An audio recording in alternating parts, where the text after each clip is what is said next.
இந்த நாளிலும் கர்த்தருடைய வார்த்தையை அன்பு சகோதரர் பிரதர் சாமுவேல் மூலமாக கேட்க போகிறோம். குயினுடைய புருஷனார் இந்த நாளிலே கர்த்தருடைய வார்த்தையை நம்முடைய நடுவிலே பகிர்ந்து கொள்வார்கள். அவர்களை இயேசுவின் நாமத்தினால் வாழ்த்தி வரவேற்கிறோம். எல்லாரும் கரங்களை தட்டி ஆண்டவரை மகிமைப்படுத்துவோம். ஹல்லேலூயா, ஹல்லேலூயா.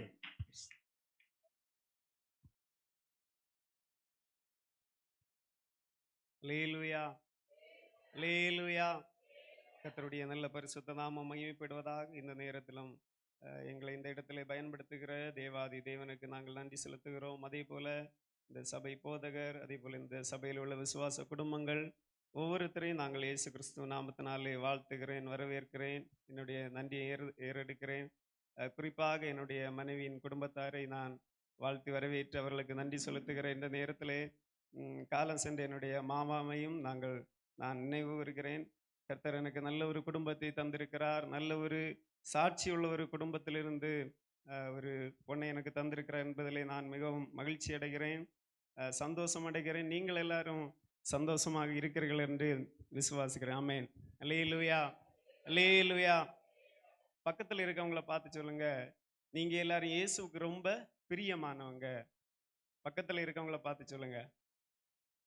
ஒருவேளை இந்த இடத்துல நாம எப்படி கடந்து வந்திருக்கலாம் என்றால், இந்த உலகத்துல யாருக்குமே என்ன பிரியம் இல்லை, இந்த உலகத்துல யாருக்குமே என்ன பிடிக்கல. ஈவன் என்னுடைய குடும்பத்துல இல்ல நான் சபைக்கு வந்தாலும் அநேகர் என்ன வெறுக்கிறாங்க, எல்லாரும் என்ன ஒதுக்குறாங்க அப்படின்னு நீங்க அநேகர் நினைக்கலாம்.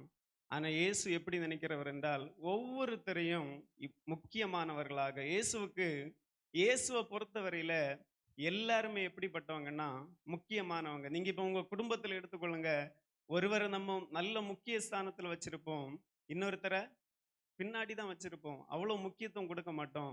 நீங்க வேதத்துல ஒரே ஒரு காரியத்தை பாருங்க. மார்க் எழுதின சுவிசேஷம் அதனுடைய 5ஆம் அதிகாரத்திலே 1 முதல் அதனுடைய 21 வரையுள்ள வசனங்களை வாசிக்கும் போது அதுல ஒரு மனுஷனை பற்றி சொல்லப்பட்டிருக்கிறது. நீங்கள் அந்த 2ஆம் வசனத்திலே வாசிக்கும் போது அதில் சொல்லப்பட்டிருக்கிறது, நான் உங்களுக்கு சொல்கிறேன், பின்பு அவர்கள் கடலுக்கு அக்கறையில் உள்ள கதனரே நாட்டில் வந்தார். அவர் படவிலிருந்து இறங்கின உடனே அசுத்த ஆவியுள்ள ஒரு மனுஷன் பிரேத கல்லறையிலிருந்து அவருக்கு எதிராக வந்தான். நீங்கள் இந்த வேத பகுதியை வாசித்து பாருங்க. இயேசு எதற்காக அக்கறைக்கு வந்தார் என்றால், அந்த ஒரே ஒரு மனுஷனுக்கு விடுதலை கொடுக்க, அந்த ஒரே ஒரு மனுஷனுக்கு சுகத்தை கொடுக்க தான் ஆண்டவர் என்ன பண்ணார்னா, படகுல ஏறி அக்கறைக்கு வந்து அந்த மனுஷனுக்கு விடுதலை கொடுத்த பிறகு ஆண்டவர் என்ன பண்ணார்னா, படகுல ஏறி, நீங்கள் அந்த 21ஆம் வசனத்தை வாசித்தீர்கள் என்றால் தெரியும், படகுல ஏறி ஆண்டவர் திரும்பவும் இக்கரைக்கு வருகிறத வாசிக்க முடிகிறது. அப்ப பாருங்க, ஆண்டவருக்கு ஒரே ஒரு மனுஷன் இருந்தாலும் ஆண்டவர் எப்படி பார்ப்பார் என்றால் முக்கியமானவங்களாக பார்ப்பார். நீங்க ரொம்ப ஆண்டவருக்கு பிரியமானவங்க, நீங்க ரொம்ப ஆண்டவருக்கு முக்கியமானவங்க. அதனால் இந்த உலகத்துல வாழும்போது ஒருபோதும் ஒண்ணு நினைக்காதீங்க, ஐயோ நான் யாருக்கு முக்கியமான நபராக இல்லாமல் போனனே, யாரு என்ன கனப்படுத்தலையே, யாரு என்ன விரும்பலையே அப்படின்னு ஒருபோதும் நினைக்காதீங்க. அவர்கள் எல்லாருக்கும் மேலாக இயேசு உங்களை நேசிக்கிறார். இயேசுவுக்கு நீங்க எப்படிப்பட்டவங்கன்னா மிகவும் பிரியமானவங்க. ஆண்டவர் நம்மை ஆசீர்வதிப்பாராக. நாம் ஒரு வேத பகுதிக்கு நேராக கடந்து செல்வோம். வேதத்திலிருந்து ஒரு சில காரியங்களை சுருக்கமாக தியானித்து நாம் ஜெபித்து கடந்து செல்வோம். சங்கீதங்களின் புஸ்தகம் அதனுடைய 9ஆம் அதிகாரம் அதனுடைய 10ஆம் வசனத்தை ஒருவர் வாசிப்போம். சங்கீதங்களின் புஸ்தகம் 9ஆம் அதிகாரம் அதனுடைய 10ஆம் வசனம். கர்த்தாவே, உம்மை தேடுகிறவர்களை நீர் கைவிடுகிறதில்லை. ஆதலால் உமது நாமத்தை அறிந்தவர்கள் உம்மை நம்பி இருப்பார்கள். எல்லாரும் ஒரு விஷயம் அப்படியே கண்களை மூடி எல்லாரும் ஆண்டவரிடத்துல கேட்போம். ஆண்டவரே, நீர் எங்களோடு பேசுங்க தகப்பனே. ஆண்டவரே, நீர் எங்களோடு இடைபடுங்க தகப்பனே. ஹல்லேலூயா, ஹல்லேலூயா, ஹல்லேலூயா. இயேசுவுக்கு சித்தனா இன்றோடு முடிந்தது மகனே, இயேசுவுக்கு சித்தனா இன்றோடு முடிந்தது மகளே, ரெகோபோத் தொடங்கி விட்டது உனக்கு, ரெகோபோத் தொடங்கி விட்டது.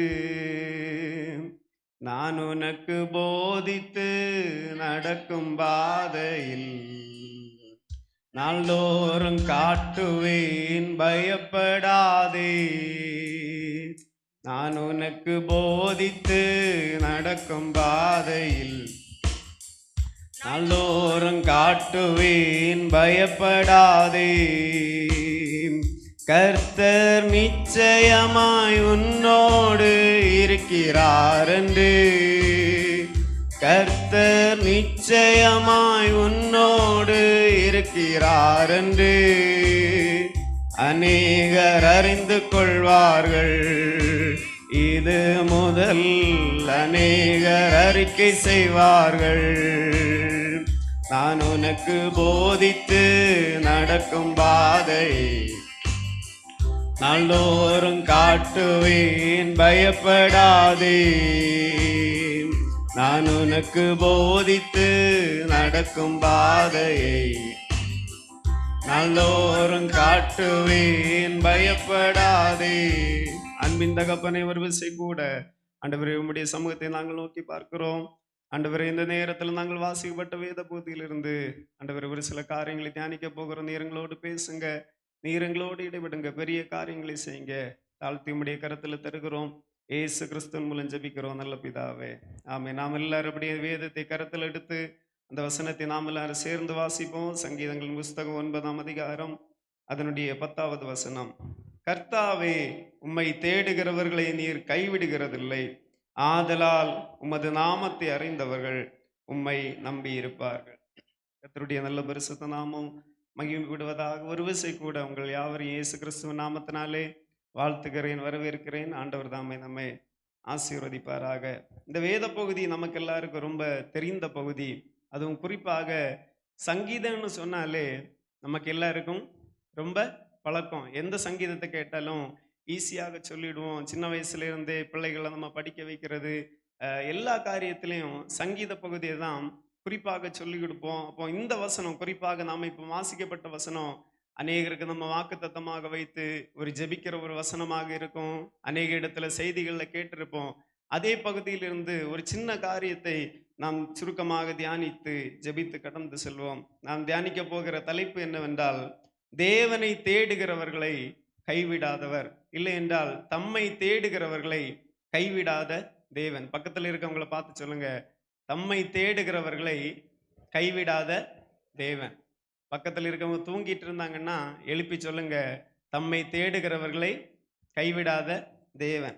இந்த சங்கீதத்தை நீங்கள் பார்க்கும் பொழுது அதில் குறிப்பாக 20 வசனங்கள் சொல்லப்பட்டிருக்கிறது இந்த 9ஆம் சங்கீதத்திலே. இந்த சங்கீதத்தை தாவீது தன்னுடைய வாழ்க்கையில முதலாவது துதித்து ஜெபிக்கிற ஒரு சங்கீதம். இந்த நம்ம வாசித்த வசனத்தினுடைய பின்னணி நீங்க பார்த்தீங்கன்னா, தாவீது ராஜா துதித்து துதித்து பாடுகிற முதலாவது ஒரு சங்கீதம் தான் இந்த 9ஆம் சங்கீதம். நீங்கள் அதனுடைய 1-2 வசனங்களை வாசிக்கும் போது அதில் சங்கீதக்காரனாகிய தாவீது 4 விதமாக தேவனை துதித்து பாடுகிறதை பார்க்க முடிகிறது. அதில் பாருங்க, அவர் தெளிவாக சொல்லுகிறார், கர்த்தாவே, என் முழு இருதயத்தோடு உம்மை துதிப்பேன், உம்முடைய அதிசயங்களை எல்லாம் விவரிப்பேன், உம்மிலே மகிழ்ந்து களி கூறுவேன், உன்னதமானவரே உமது நாமத்தை கீர்த்தனம் பண்ணுவார். அவர் 4 விதமாக ஆண்டவரை துதிக்கிறாரு. சில நேரங்களில் நமக்கு சபைக்கு வந்தா ஆண்டவர் எப்படி துதிக்கணும்னே தெரியாது. நம்ம எப்படி இருப்போம்னா, அங்கே இங்கேயும் வேடிக்கை பார்த்துட்டே இருப்போம். பாஸ்டர் இங்கே நின்று எவ்வளவுதான் கத்துனாலும் நமக்கு ஆண்டவரை துதிக்கவே தெரியாது. ஆனால் சங்கீதக்காரனாகிய தாவீது ராஜாவுடைய வாழ்க்கையில இருந்து பார்த்தீங்கன்னா, அவருக்கு ஆண்டவரை துதிக்க சொல்லி கொடுக்க வேண்டிய தேவையே இல்லை. எந்த சூழ்நிலையில் இருந்தாலும் எங்க இருந்தாலும் அவர் எப்படி இருந்தார்னா தேவனை துதிக்கிறவராக இருந்தார். அதனுடைய 3 முதல் 6 வரையுள்ள வசனங்களை பார்க்கும்போது அதில் துன்மார்க்கரின் அழிவை பற்றி சொல்லப்பட்டிருக்கிறது. நீங்கள் அந்த வசனங்களை வாசிக்கும் போது தெளிவாக சொல்லப்பட்டிருக்கிறது, ஆண்டவர் துன்மார்க்கருடைய வாழ்க்கையில எப்படிப்பட்ட அழிவுகளை கொண்டு வருகிறார் என்று. இன்னும் அதனுடைய 7 முதல் 10 வரையுள்ள வசனங்களை வாசிக்கும் போது அதிலே சொல்லப்பட்டிருக்கிறது, கர்த்தர் உலகத்தின் நியாயாதிபதியாக இருந்து நீதிமான்களுடைய வாழ்க்கையிலே அடைக்கலமாக இருக்கிறார். இந்த உலகத்துல ஒருவேளை நாம் நினைக்கலாம், நாங்க இவ்வளவு நீதிமானாக இருந்து இல்ல தேவனுக்கு பயப்பட்டு வாழ்ந்து இந்த உலகத்துல இருந்து வெறுக்கப்பட்டிருக்கிறோம், இல்லைன்னா இந்த உலகமே எங்களுக்கு எதிராக இருக்கிறது அப்படி என்று நாம நினைக்கலாம். ஆனா இந்த சங்கீதத்தில் சொல்லப்பட்டிருக்கிறது, கர்த்தர் உலகத்தின் நியாயாதிபதியாக இருந்து யாருக்கு அடைக்கலமாக இருக்கிறார் என்றால் நீதிமான்களுக்கு அடைக்கலமாக இருக்கிறார். அதனுடைய 11 முதல் 14 வரையுள்ள வசனங்களை பார்க்கும்போது சங்கீதக்காரனாகிய தாவீது துதிக்கிறதுக்கும் ஜெபிக்கிறதுக்குமான காரணங்களை அதிலே பட்டியலிட்டிருக்கிறார். இன்னும் அதனுடைய 15 முதல் 18 வரையுள்ள வசனங்களை பார்க்கும்போது துன்மார்க்கரின் முடிவும் நீதிமான்களின் முடிவும் எப்படி இருக்கும் என்று சொல்லப்பட்டிருக்கிறது. அதனுடைய 19 20 வசனங்களை பார்க்கும்போது தாவீது ராஜா ஒரு விண்ணப்பத்தை ஏறெடுக்கிறார். மேலும் அவர் இந்த தேவனை துதிக்கிறதற்கான காரணத்தையும் தெளிவாக சொல்லுகிறார். அப்ப இந்த 9ஆம் சங்கீதம் நமக்கு ஓரளவு புரிந்திருக்கும் என்று நினைக்கிறேன். ஆண்டவர் விண்ணப்பம் பண்ணுகிறது, தேவனை துதிக்கிறது, துன்மார்க்கரின் முடிவு, நீதிமானின் முடிவு, ஆண்டவர் அவரை நம்பி இருக்கிறவர்களை கைவிடுகிறதில்லை. அது அந்த வசனம் தான் நம்ம கடைசியில வாசித்தோம். என்னவென்றால் 10ஆம் வசனம், கர்த்தாவே உம்மை தேடுகிறவர்களை நீர் கைவிடுகிறதில்லை, ஆதலால் உமது நாமத்தை அறிந்தவர்கள் உம்மை நம்பி இருக்கிறார்கள். நீங்கள் இந்த சங்கீதத்தினுடைய தலைப்பை பாருங்க. அதுல சொல்லப்பட்டிருக்கிறது, முத்தல் பேன் வாக்கியத்தில் வாசிக்க ராகத்தலைவனுக்கு ஒப்பிக்கப்பட்ட தாவீதின் சங்கீதம். முத்தல் பேன்னா அதனுடைய மீனிங் என்னன்னா, மரணத்தின் போது பாடப்படுகிற ஒரு சங்கீதம், அல்லைன்னா சோகமான ஒரு சூழ்நிலையில பாடப்படுகிற சங்கீதம். அப்ப அந்த சோகமான சூழ்நிலையில தாவீது ராஜா எப்படி பாடுகிறார் என்றால், கர்த்தாவை உம்மை தேடுகிறவர்களை நீர் என்ன செய்வதில்லை, ஒருபோதும் கைவிடுவதில்லை. அப்போ இந்த சங்கீதத்திலிருந்து, இல்லைன்னா தாவீது ராஜாவுடைய வாழ்க்கையிலிருந்து நம்ம புரிந்து கொள்ள வேண்டிய ஒரு காரியம் என்னவென்றா, எந்த சூழ்நிலையிலையும் நாம எதை மறக்க கூடாதுன்னா, தேவனை துதிக்கிறத, தேவனை ஆராதிக்கிறத நம்ம என்ன செய்யக்கூடாதுன்றா, ஒருபோதும் மறக்கவே கூடாது. ஒருவேளை நம்ம சாப்பிடக்கு மறந்து போகல, ஆண்டவர் பாடி அப்படியே செய்ததுனால அவருடைய வாழ்க்கையில் ஆண்டவருடைய அன்பையும் ஆண்டவர் செய்த அவருடைய வாழ்க்கையில் ஆண்டவருடைய அன்பையும் ஆண்டவர் செய்த நன்மைகளை எப்படி அறிந்திருந்தார் என்றால், முழுமையாக அறிந்திருந்ததுனால அவர் தெளிவாக சொல்லுகிறார், கர்த்தாவே உம்மை தேடுகிறவர்களை நீர் என்ன செய்வதில்லைன்னா ஒருபோதும் கைவிடுவதில்லை, ஆதலால் உம்முடைய நாமத்தை அறிந்தவர்கள் உம்மை நம்பி இருக்கிறார்கள். நாம் இந்த வாசத்த வசனத்திலே 2ஆம் பகுதியிலே சொல்லப்பட்டிருக்கிறது, ஆதலால் உமது நாமத்தை அறிந்தவர்கள் உம்மை நம்பி இருப்பார்கள். பாருங்க, இந்த உலகத்துல எல்லாரும் தேவனை நம்ப மாட்டாங்க. ஒருவேளை இந்த சபையில கூடி இருக்கிற நமக்கும் அநேக நேரத்துல என்ன இருக்காதுன்னா, தேவன் மேல நம்பிக்கை இருக்காது. ஒருவேளை தேவனை ஏதோ பேருக்காக நம்ம விசுவாசிக்கலாம், ஆனா தேவனை முழுமையாக நம்ம என்ன செய்ய மாட்டோம்னா அறிய மாட்டோம். வேதம் அதை தான் சொல்லுகிறது. என்னன்னா, தேவனை நம்ம முழுமையாக அறிய முடியாது. நீங்கள் அதே 8ஆம் சங்கீதம் அதனுடைய முதல் வசனத்தின் கடைசி பகுதியிலே சொல்லப்பட்டிருக்கிறது, உம்முடைய நாமம் பூமி எங்கும் எவ்வளவு மேன்மையுள்ளதாக இருக்கிறது, உம்முடைய மகத்துவத்தை வானங்களுக்கு மேலாக வைத்திருப்போம். ஆண்டவருடைய மகத்துவத்தை எங்க வச்சிருக்கிறன்னா வானங்களுக்கு மேலாக வச்சிருக்கிறாரு. நம்ம சீக்கிரத்துல என்ன பண்ண முடியாதுன்னா ஆண்டவருடைய மகத்துவத்தை நம்முடைய வாழ்க்கையில புரிந்து கொள்ளுகிறது, இல்லைன்னா அதை பெற்றுக்கொள்ளுகிறது என்பது ரொம்ப கஷ்டம். நம்ம எவ்வளவு ஆழமாக போகிறோமோ, நம்ம எவ்வளவு டீப்பாக போகிறோமோ, அந்த அளவு போனாதான் என்ன பண்ண முடியும்னா தேவனுடைய மகத்துவத்தையும் அவருடைய நாமத்தையும் என்ன செய்ய முடியும்னா அறிந்து கொள்ள முடியும். கடந்த நாட்கள்ல என்னுடைய அக்கா வீட்டுல என்ன பண்ணாங்கன்னா, போர் போட்டாங்க, போர்வெல். 600 அடி போட்ட பிறகும் என்ன வரலன்னா தண்ணி வரவே இல்லை. இப்ப பாருங்க, 600 அடி போட்டும் இந்த பூமியில் என்ன வரலன்னா தண்ணி வரல. அப்ப தேவனுடைய நாமத்தை அறிந்து கொள்ளுகிறதுக்கு, தேவனுடைய அன்பை அறிகிறதற்கு நம்ம எவ்வளவு தூரம் பயணிக்கணும்னு பாருங்க.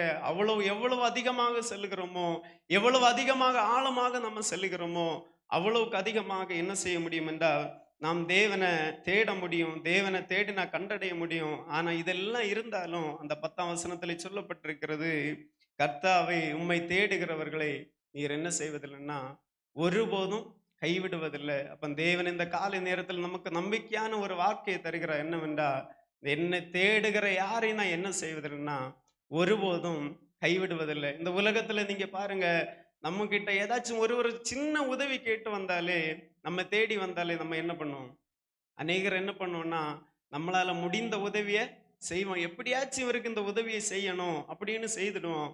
ஆனா அநேகர் எப்படி இருப்பாங்கன்னா, நம்ம பேரு கேட்டாலே அந்த இடத்துல இருந்து ஓடிடுவோம். ஆனா அநேகர் இடத்துல உதவிக்கு வந்தாலே அவங்களுக்கு என்ன கேட்காது, காது கேட்கவே கேட்காது. எனக்கு ஒரு சிலது தெரியும். என்னன்னா, நம்ம ஏதாச்சும் ஒரு உதவிக்கு கூப்பிட்டோம்னா அவங்களுக்கு காதே கேட்காது. ஆனா இந்த உலகத்துல ஆண்டவர் சொல்றாரு, நீங்க இப்படிப்பட்ட ஒரு சூழ்நிலையில தான் வாழ்ந்து கொண்டிருக்கீங்க. ஆனா நீங்க என்ன தேடுனீங்கன்னா, நான் ஒருபோதும் உங்களை என்ன செய்வதில்லைன்னா கைவிடுகிறதே இல்ல. அப்போ ஆண்டவர் நம்மை ஒருபோதும் கைவிட மாட்டார் என்கிற ஒரு நம்பிக்கையை நமக்கு நிச்சயமாக தந்திருக்கிறார். நாம் அநேகர் நம்முடைய வாழ்க்கையில இருந்து அறிந்திருப்போம். இல்லைன்னா வேறொருடைய வாழ்க்கையிலிருந்து நாம் இதை என்ன பண்ணி கொண்டிருப்போம்னா அறிந்து கொண்டிருப்போம். அப்போ ஆண்டவர் எப்படி தேடுகிறவர்களை கைவிடாதவர் என்றால், நீங்கள் வாசியுங்கள் 1 ராஜாக்களின் புஸ்தகம் அதனுடைய 6ஆம் அதிகாரம் அதனுடைய 12, 13 வசனங்களை வாசிப்போம். 1 ராஜாக்கள் அதனுடைய 6ஆம் அதிகாரம் 12, 13 நீ வசனங்கள். என் கட்டளைகளின்படி நடந்து ம். என் நீதி நியாயங்களை என் நிறைவேற்றி நீதி நியாயங்களை நிறைவேற்றி என் கற்பனைகளின் படியெல்லாம் நடந்து கொள்ளும்படிக்கு ம், அவைகளை கைக்கொண்டால் அவைகளை கைக்கொண்டால் நீ கட்டுகிற இந்த ஆலயத்தை நீ குறித்து கட்டுகிற இந்த ஆலயத்தை குறித்து நான் உன் தகப்பனாகிய தாவீதோட சொன்ன என் வார்த்தையை ம், உன்னிடத்தில் நிறைவேற்றி உன்னிடத்தில் நிறைவேற்றி இஸ்ரவேல் புத்திரர் நடுவிலே ம், வாசம் பண்ணி வாசம் என் பண்ணி ஜனமாகிய இஸ்ரவேலை கைவிடாதிருப்பேன் என் என்றார். ஜனமாகிய இஸ்ரவேலை கைவிடாதிருப்பேன். அப்ப முதலாவது ஆண்டவர் எப்படி தேடுகிறவர்களை கைவிட மாட்டார் என்றால், ஆலயத்தில் அவரை தேடுகிறவர்களை அவர் என்ன செய்வதில்லை என்றால் கைவிடுகிறதே இல்லை. ஆலயத்தில் தேடுகிறவர்களை தேவன் கைவிடுவதில்லை. நீங்கள் இந்த அதிகாரத்திலே 6ஆம் அதிகாரத்திலே பார்த்தீர்கள் என்றால், சாலமோன் ராஜா தேவனுக்குடைய ஆலயத்தை கட்டி அப்படி முடிந்து வரும் பொழுது ஆண்டவர் சாலமோனோடு பேசுகிறார். கர்த்தருடைய வார்த்தை சாலமோனுக்கு உண்டாகி அவர் சொல்லுகிறார், இஸ்ரவேல் புத்திரன் நடுவிலே நான் வாசம் பண்ணி என் ஜனமாகி இஸ்ரவேலை என்ன செய்வேன் என்றால் ஒருபோதும் கைவிடாதிருப்பேன். சாலமோன் ஆலய வேலை கட்டி நடந்து கொண்டிருக்கும் போது, ஆலய வேலை முடிவுக்கு வரும்போது ஆண்டவர் பேசுகிறார், இந்த ஆலயத்துல இஸ்ரவேல் ஜனங்கள் எனக்கு முன்பாக கடந்து வந்து அவர்கள் இந்த இடத்திலிருந்து ஜெபிக்கும் போது நான் என்ன செய்வதில்லை என்றா அவர்களை ஒருபோதும் கைவிடுவதில்லை. அப்போ முதலாவது தேவன் யாரை கைவிட மாட்டார் என்றார், ஆலயத்தில் அவரை தேடுகிறவர்களை கைவிடாது இருப்பார். அதுக்கு முன்னாடி ஒரு கொஸ்டின் கேட்கிறேன். என்னன்னா, நீங்க சபைக்கு வரும்போது நீங்க எங்க போறீங்கன்னு கேட்டா எத்தனை பேர் நாங்க கோயிலுக்கு போறோம்னு சொல்லுவோம்? கைவித்துங்க. கோவிலுக்கு போறவங்க எல்லாம் கைவித்துங்க. சரி, எத்தனை பேர் நாங்க ஆலயத்துக்கு போறோம்னு சொல்லுவாங்க? கைவித்துங்க. எத்தனை பேர் ரெண்டுலயுமே இல்லை? கைவித்துங்க. இங்கிலீஷ்ல சர்ச்சுன்னு சொல்லுவோம். சரி, நீங்க கோவிலுக்கு மீனிங் என்னன்னு பார்த்தா, கோன்னா அரசன், இல்லுன்னா வீடு. அப்ப அது கோவிலுக்கு போறவங்க எல்லாம் எங்க போறாங்க? அரசன் தங்குகிற வீடு, இல்லைன்னா சிலை வைக்கப்பட்டிருக்கிற இடத்துக்கு போறவங்க தான் எங்க போறாங்க? கோவிலுக்கு போறாங்க. ஆலயம்னா ஆன்னா தேவனை குறிக்கிறது, லயம் என்றால் ஒடுங்குதல், இல்லைன்னா ஒன்றிணைதல். அப்ப ஆலயம்னா தேவனும் நாமும் ஒன்றிணைகிற இடம் தான் எது? ஆலயம். அப்ப இனி கோவிலுக்கு போறேன்னு சொல்றவங்க எல்லாம் என்ன பண்ணணும்? அதெல்லாம் ஒரு சைடு ஒதுக்கி வச்சுட்டு எங்க போறோம்? ஆலயத்துக்கு போறோம்னு சொல்லணும். அதாவது இங்க கோவிலுக்கு போறோம்னு சொன்னா இங்க பார்த்தா எதுவுமே இல்லை.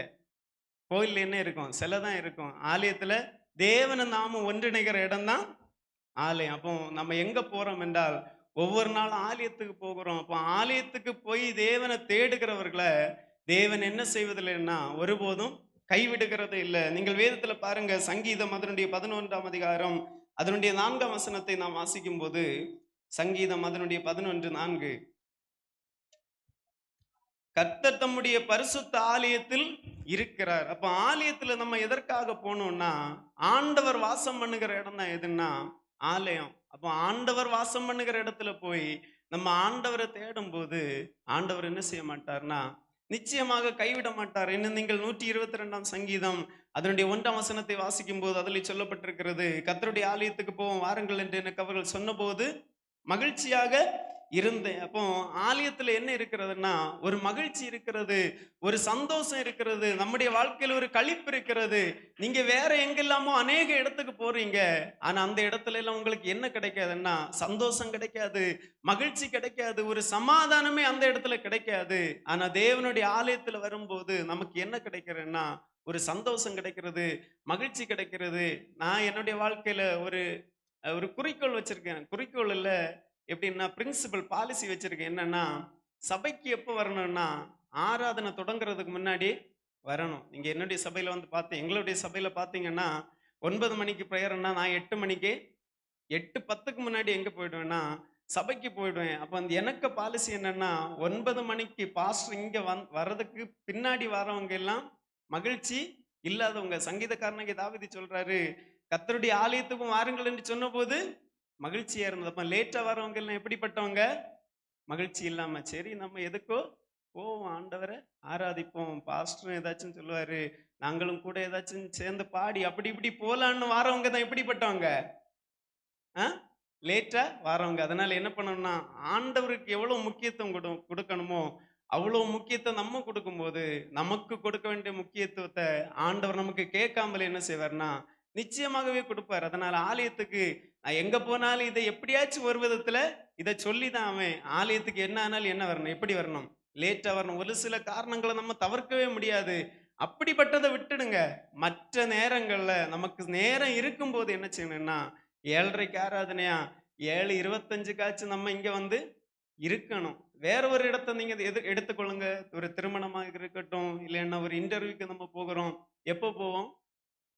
1 மணி நேரம் முன்னாடியாச்சும் அந்த இடத்துல போய் ஒரு போட்டு படுத்துடும். ரேஷன் கடை எடுத்துக்குவோமே, ஒரு நாள் முன்னாடியே கொண்டு கேன் வைக்கிறோம், ஒரு நாள் முன்னாடியே போய் அந்த இடத்துல இருக்கிறோம்.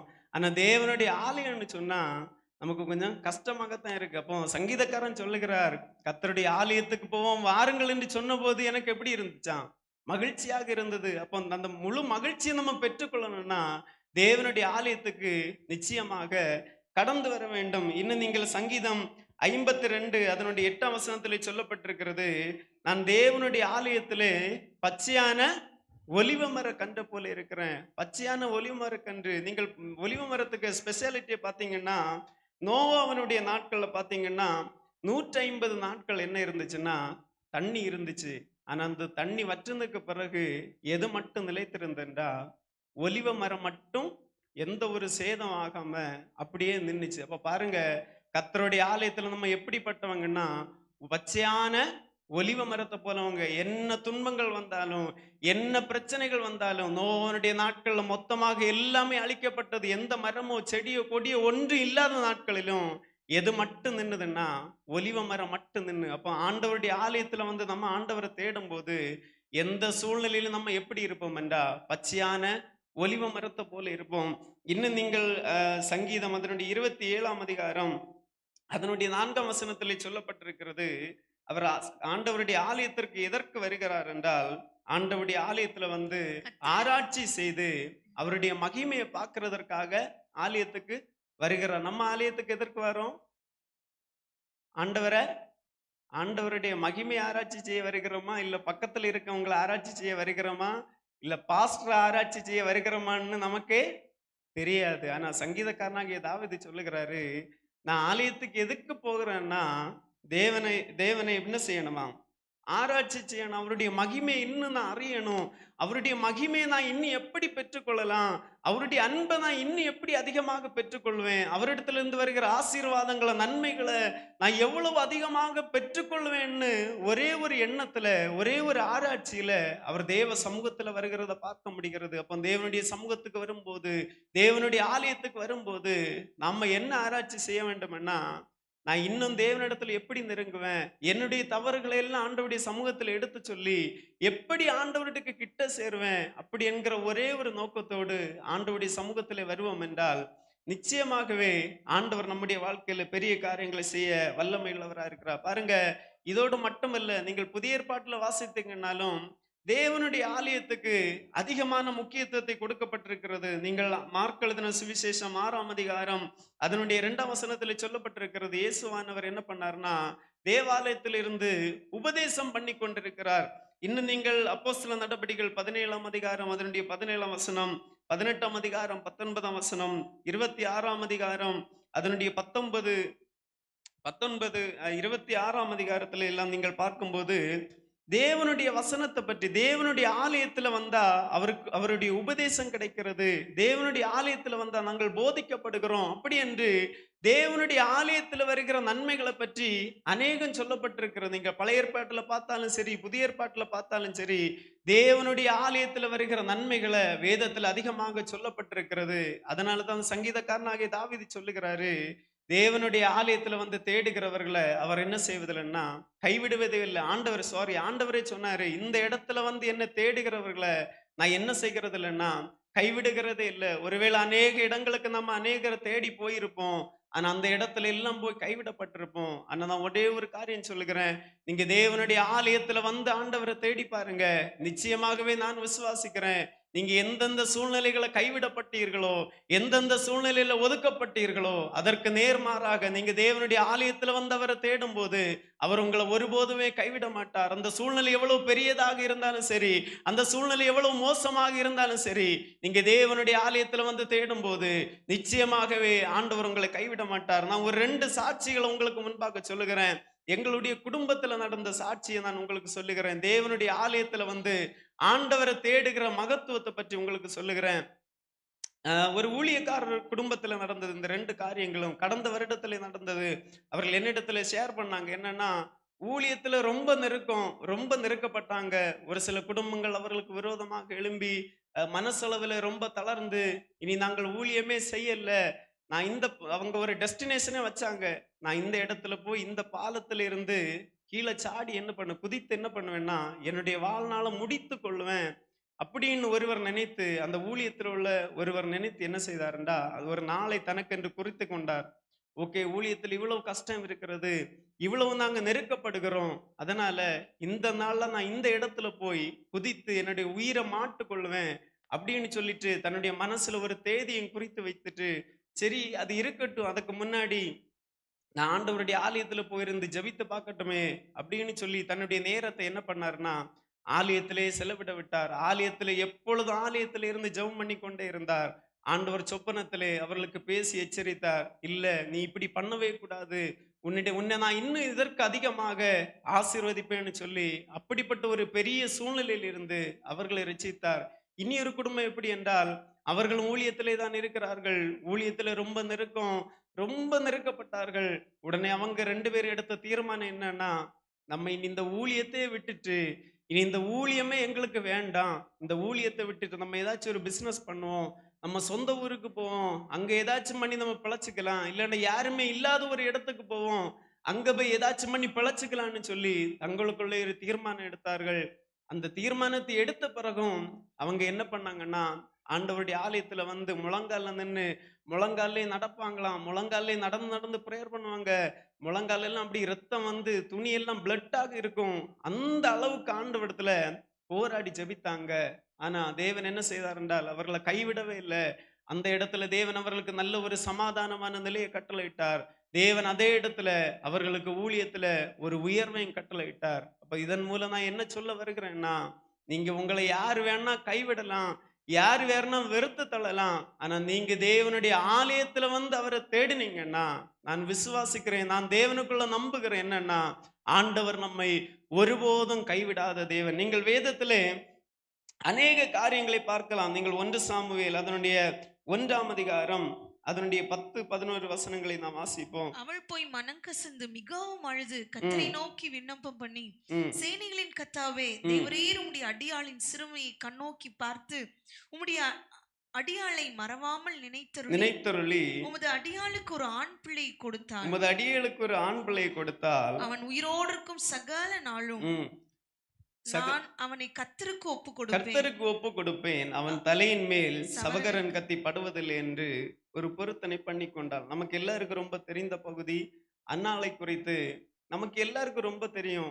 அன்னாளை பற்றி நம்ம அநேக கேட்காத பிரசங்கமே இருக்காது. அதனால சுருக்கமாக சொல்லுகிறேன். அன்னாள் என்ன பண்ணான்னா, தேவனுடைய ஆலயத்துல போய் ஜெபித்ததை விண்ணப்பம் பண்ணினதை தான் இந்த பகுதியில பார்க்க முடிகிறது. நீங்கள் அதே அதிகாரத்தினுடைய 3-7 வசனங்களை வாசிக்கும் போது அவர்கள் எப்போ ஆலயத்துக்கு போவாங்கன்னா, வருஷத்திற்கு ஒரு முறை தான் எங்க போவாங்களாம், ஆலயத்துக்கு போய் தேவனை தேடுவாங்க. நீங்கள் அந்த பண்டிகை நாட்கள்ல எல்லாம் எருசலேம் எடுத்துக்கிட்டீங்கன்னா, வேத பண்டிதர்கள் சிலர் என்ன சொல்லுவாங்கன்னா, அந்த இடத்துல மண்ணு போட்டாலும் எங்க விழாதான், கீழே விழவே செய்யாது. எருசலேம் நகரம் அவ்வளவு நெருக்கமாக இருக்கும். நம்மளே எடுத்துக்கொள்வோமே, வருஷத்துல ஒரே ஒரு பண்டிகை வருது, சரி கிறிஸ்மஸா எடுத்துக்குவோம், நம்ம அந்த நாட்கள்ல போய் தேவனை தேடுவோமா? இல்ல நம்ம வீட்டுல சமையல்ல பிஸியா இருப்போமா, உறவினர்களை விசிட் பண்றதுல பிஸியா இருப்போமா? அப்படிப்பட்ட காரியங்களை தான் நம்ம என்ன பண்ணோம்னா முக்கியத்துவம் கொடுப்போம். ஆனா இந்த அன்னால நீங்க பாத்தீங்கன்னா வருஷத்துக்கு ஒரே ஒரு முறை தான் ஆலயத்திற்கு போக முடியும். அந்த ஒரு நாள் அவ என்ன பண்ணான்னா, தேவனுடைய சமூகத்துல போயிருந்து அழுதத பார்க்க முடிகிறது. நம்ம எடுத்துக்கொள்வோமே, நமக்கு டெய்லி தேவாலயத்துக்கு வரலாம். ரொம்ப பக்கத்துல இருக்கிறது. நான் விசுவாசிக்கிறேன். யாரும் ஒருவேளை 5 கிலோமீட்டருக்கு அந்த பக்கத்துல இருந்து யாருமே இல்லைன்னு நான் விசுவாசிக்கிறேன். தெரியல, இருந்தா மன்னிக்கவும். அப்போ அவ்வளவு பக்கமாக இருக்கிறது. நமக்கு டெய்லி யாரு சபைக்கு வரலாம். எப்ப வேணாலும் இந்த கேட் திறந்தே இருக்கிறது. கேட் பூட்டுறதே இல்ல. இப்படிப்பட்ட ஒரு சூழ்நிலை இருந்த பிறகும் நம்ம உண்மையாக தேவனை தேடுகிறோமா?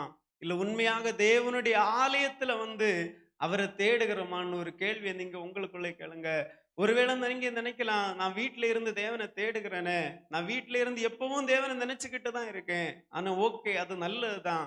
ஆனா அதை விட நீங்க என்ன செய்யணும்னா, தேவனுடைய ஆலயத்துல வந்து தேவனை தேடும்போது அதனுடைய மகிமை நிச்சயமாக எப்படி இருக்கும்னா பெருசாக இருக்கும். ஆனா நமக்கு என்ன ஒண்ணு தெரியல, இங்க மட்டும் இல்ல, எங்க பார்த்தாலும் அப்படிதான்.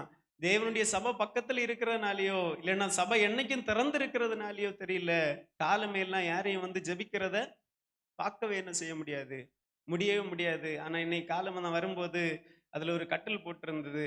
அப்போ ஒரு வயதானவர் அதுல அமர்ந்திருந்தார். அப்போ என்னுடைய மனைவிடத்துல கேட்டேன், என்னன்னு கேட்டபோது, அது சுகமில்லாதவர், அவர் இப்ப இங்க வந்து டெய்லியும் ஜெபித்துட்டு இருக்காங்க அப்படின்னு கேட்டபோது எனக்கு ரொம்ப சந்தோஷமாச்சு. என்னன்னா, எங்களுடைய சபைகள்லயும் பழைய நாட்கள் எல்லாம் வியாதி பலகீனப்பட்டவங்க வந்தாங்கன்னா அவங்கள அந்த இடத்துல படுக்க வச்சு சபையாக எல்லாரும் சுற்றி இருந்து அந்த இடத்துல இருந்து ஜெபிப்போம். அதே ஸ்பாட்ல அவங்களுக்கு என்ன கிடைக்கும்னா விடுதலை கிடைக்கும், அற்புதம் கிடைக்கும். அப்படிப்பட்ட நாட்களை எல்லாம் நான் நினைத்தேன். அப்போ நீங்க தேவனுடைய சபையில வந்து தேடுகிறத ஒருபோதும் என்ன செய்ய விடக்கூடாதுன்னா விட்டு விடவே கூடாது. அது ஒரு ஆராதனையாக இருக்கட்டும், இல்ல தனிப்பட்ட நேரமாக இருக்கட்டும், என்ன ஆனாலும் நீங்க என்ன செய்யணும்னா தேவனுடைய ஆலயத்துல வந்து அவரை தேடுகிறதற்குள்ள முக்கியத்துவத்தை கொடுத்தீங்கன்னா தேவன் நிச்சயமாகவே நம்முடைய வாழ்க்கையில பெரிய காரியங்களை செய்வார். நீங்கள் பாருங்க, இதுல நம்ம பார்க்கிறோம் அன்னாளுடைய வாழ்க்கையில அவ தேவ சமூகத்துல வருஷத்துக்கு ஒரே ஒரு முறை தான் வரா. அந்த நாள் எங்க வரான்னா தேவனுடைய சமூகத்துல தான் வரா, வேற எங்குமே போகல. ஒருவேளை அவளுக்கு போயிருக்கலாம், தன்னுடைய உறவினர்கள் வருவாங்க, தன்னுடைய தோழிகள் வருவாங்க, இல்லைன்னா தன்னுடைய குடும்பத்தார்கள் வருவாங்க, அவங்களிடத்துல போயிட்டு கொஞ்சம் டைம் ஸ்பெண்ட் பண்ணலாம், இல்லைன்னா வெளியே ஏதாச்சும் சாப்பாடு வச்சிருப்பாங்க, அதை போய் சாப்பிட்டு இருக்கலாம், கொஞ்சம் என்ஜாய் பண்ணி இருக்கலாம். ஏன்னா அவளுடைய வாழ்க்கையில அவ வருத்தத்தால நிறைஞ்சிருக்கிற. அப்போ வருத்தத்திலையும் கஷ்டத்திலையும் இருக்கிற நாம ஒரு வெளி இடத்துக்கு போகும்போது நம்மளால எவ்வளவு அதிகமாக என்ஜாய் பண்ண முடியுமோ, எவ்வளவு அதிகமாக சந்தோஷமாக இருக்க முடியுமோ அதை தான் நம்ம ட்ரை பண்ணுமே தவிர தேவனுடைய ஆலயத்துக்கு போகணும், நான் இந்த நேரத்துல போய் போதகரை பார்க்கணும் அப்படின்னு நம்ம யாருமே என்ன செய்ய மாட்டோம்னா நம்முடைய மனசுல தோணவும் செய்யாது. தேவனுடைய ஆலயத்துக்கு போக மாட்டோம். ஆனா அன்னாள் அப்படி இல்லை, அதற்கு எதிர்மாறாக இருந்தா. அவளுடைய வாழ்க்கையில படாத கஷ்டம் இல்லை, பிள்ளை இல்லை.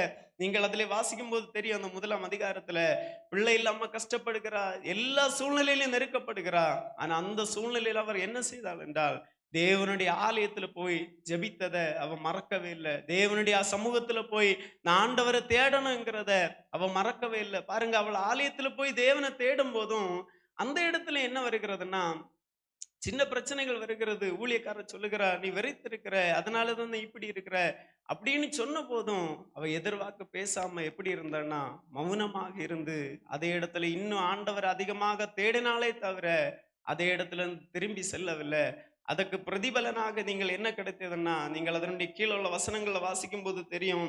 நீங்கள் அதே 3ஆம் அதிகாரம் 1 சாமுவேல் 3ஆம் அதிகாரம் 19, 20 வசனங்களை நீங்கள் வாசிக்கும் போது அவள் ஆலயத்திலே வந்து தேவனை தேடினதுனால அந்த சாமுவேல் என்னும் தீர்க்கதரிசியுடைய வாழ்க்கையில நடந்தது என்னன்னா, அவனுடைய வார்த்தை ஒன்னும் கீழே விழல, கர்த்தருடைய நாமம் அந்த இடத்துல என்ன செய்தேன்னா விலங்குக்கு தேவன் கிருபை செய்தார். அப்ப நம்முடைய வாழ்க்கையில நம்முடைய சூழ்நிலை எவ்வளவு மோசமாக இருந்தாலும் சரி, நம்முடைய சூழ்நிலை நம்முடைய கைவிட்டு போனாலும் சரி, நீங்க தேவனுடைய ஆலயத்துல வந்து அவரை தேடினீங்கன்னா நிச்சயமாகவே நான் விசுவாசிக்கிறேன், இந்த சாமுவேலுடைய வாழ்க்கையில அவனுடைய வார்த்தை கீழே விழாமல் தேவனுடைய நாமம் விளங்குனது போல நம்முடைய வாழ்க்கையிலையும் நம்ம எந்த சூழ்நிலையில கீழே விழுவோம்னு நினைப்போமோ அந்த சூழ்நிலையில ஆண்டவர் நம்மை தாங்கி நம்ம அந்த ஸ்தலத்துல நம்ம மகிமையாக விளங்க பண்ணுவார். நீங்கள் இதுல இன்னும் பாத்தீங்கன்னா அன்னாளுடைய வாழ்க்கையில இருந்து நீங்கள் அதனுடைய 10ஆம் வசனத்துல வாசிக்கும் போது அதிலே சொல்லப்பட்டிருக்கிறது, அவள் போய் மனங்கசந்து மிகவும் அழுது தேவனை நோக்கி என்ன பண்ணாலாம்? விண்ணப்பம் பண்ணினா. அப்ப தேவனுடைய ஆலயம் நம்முடைய வாழ்க்கையில் எதற்காக வைக்கப்பட்டிருக்கிறது என்றால், நம்முடைய மனதை உடைக்கிற ஒரு இடம் தான் என்னன்னா தேவனுடைய ஆலயம். நீங்க வெளியே போய் ஒரு இடத்துல நின்னு சத்தமா அல்லேலூயா சொல்லுவீங்களா? ம் யாருமே சொல்ல மாட்டோம். சொன்னா கூட நிக்கிற விசுவாசி என்ன பண்ணுவாங்க? அப்படி சொல்லுவாங்க. ஆனா தேவனுடைய ஆலயத்துல வந்தா யாருமே எதுவும் சொல்ல வேண்டிய தேவையில்லை. இன்னைக்கு பாருங்க, கொஞ்ச நேரம் கரண்ட் போச்சு. அப்போ நம்ம எல்லாரும் எப்படி ஆராதிச்சோம்? அ? கிட்ட நிக்கிறவங்க தட்டுனாங்களா? சத்தம் போடாத. எதுவுமே சொல்லல. அழுதவங்க அழுதாங்க, சத்தம் போட்டவங்க சத்தம் போட்டாங்க, கத்துனவங்க கத்துனாங்க. அப்போ தேவனுடைய சமூகத்துல வந்தா நம்முடைய மனதை என்ன செய்கிற இடம்? தேவனுடைய ஆலயம் நம்முடைய மனதை உடைக்கிற இடம். அப்போ தேவனுடைய ஆலயத்துக்கு நம்ம என்ன செய்யணும்னா அதிக முக்கியத்துவம் கொடுக்கணும். இன்னும் நீங்கள் அதனுடைய 10ஆம் வசனத்துல சொல்லப்பட்டிருக்கிறது, அதே ஆலயத்தில் வந்து கர்த்தரை நோக்கி அவள் என்ன பண்ணாலாம்? விண்ணப்பம் பண்ணினாள். அப்ப தேவனுடைய ஆலயம் நம்முடைய மனதை உடைக்கிற இடம், தேவனை நோக்கி விண்ணப்பம் பண்ணுகிற இடம். இன்னும் அதனுடைய 11ஆம் வசனத்துல அவள் என்ன செய்கிறாள் என்றால், தேவனுக்கு நேராக ஒரு பொருத்தனை ஏறெடுக்கிறாள்.